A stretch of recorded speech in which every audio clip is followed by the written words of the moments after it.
Welcome, in front of me is a Xiaomi Mi 9 SE, and today I'll show you a couple tweaks and tricks you can do on this device. So we're going to begin with the dark mode, which you can find in the settings under display. You'll have the dark mode right over here.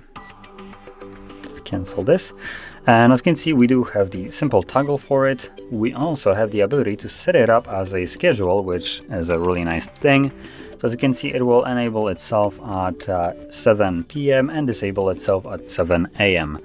I believe if we flip it over like that, that is going to be more adequate. So it should turn on dark mode and... oh, okay, never mind, the time is incorrect, so that would explain why. So yeah, so if the time would be correct, I believe this would then look better. Right now it's thinking that instead of being like 5:30 p.m. it's 6 a.m. basically, so yeah. But anyway, from here, set up a schedule which will turn on and off dark mode automatically, making it, well, a really nice feature, I would say. Anyway, let's go back and move to the next one, which is going to be the full screen display. And what this does is remove the buttons from the bottom and stops them for gestures. Now by default, normally this is called a gesture navigation, but Xiaomi decided to spice things up and call it full screen display or navigation, however they're calling it here, and also make it completely unsearchable, because I guess finding is part of the fun.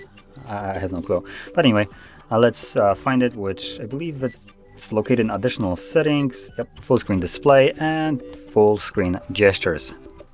Now when you enable it by the first try, first time, you will get this pop-up to learn those gestures, so we can quickly go over them or disregard them if you already have used it.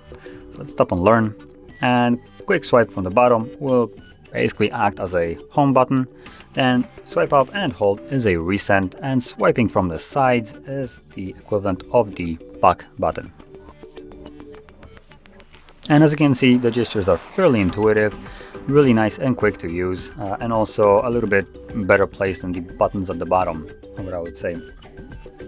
Now also, additionally, I'll add that if you have never used them, you might struggle at the beginning with using the gestures. So I can give you a little bit of a tip especially for like the home and recent gesture. Normally people try to use this by swiping on the screen up. That will result in you failing probably half of the time, so you'll just simply swipe up instead of going home. So if you want to actually go home or to recent, you want to start the swipe on the bezel, not on the screen, and then swipe up.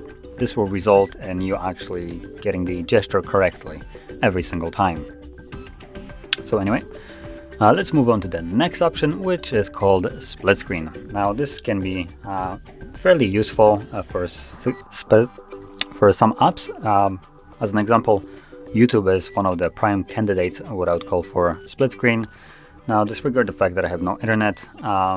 So once you open up the app that you want to split screen with, which the first app you will split screen with will always go to the top. So I'm starting with YouTube. So let's go into the recent. And from here, you want to hold R, as you can see, the application itself, and it will bring up this panel on the side. And from here, you can open it up and split screen by simply tapping on it. It will go to the top, like I mentioned, and then it will show you the rest of the recent applications. Now, you can completely disregard this, go home if you want to. This will not close the app that is on top right here. And from here, you can open up the app that you wish to split screen with. Now the reason why I say that YouTube is one of the better options for this is because YouTube will not stop playing music when it's being split screen. So you can use, for instance, Chrome, search for stuff and listen to music on top right there, and this will not pause your music. Even when you go home like this, even though it shrinks a little bit, it still keeps the music playing. It never stops because the application thinks that it's still open. And to be fair, it is open.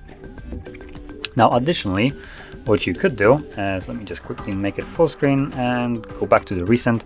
So additionally, what you could do is hold it, and you also have this tiny little thing right here below the split screen.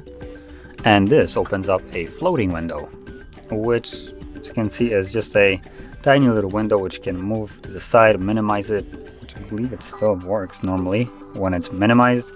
So you can minimize it and do other stuff. Now obviously YouTube will always pause the music when you lock the device. I don't think there is a way around that unless you're paying a fee. So anyway, to get rid of this you can just simply swipe up.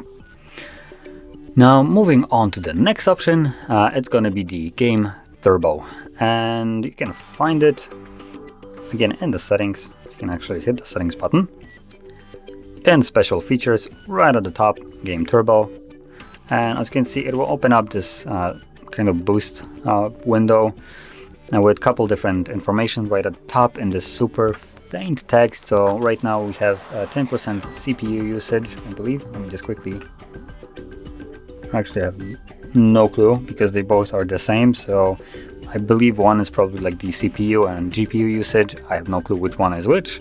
They are identical. So anyway, right here, just to explain this mode, you will see all the games that you have. You can basically add them if you have some kind of games that the application didn't realize.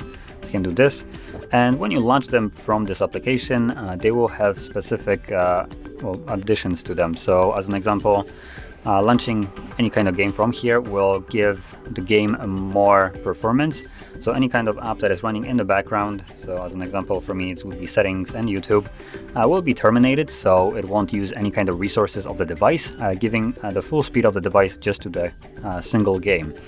And additionally you can also block notifications just so you have uninterrupted gaming session. So it's a application specifically for gaming, as you probably figured. But anyway, this would conclude all the tweaks and tricks that I wanted to share with you, and if you found any of them helpful, don't forget to hit like, subscribe, and thanks for watching.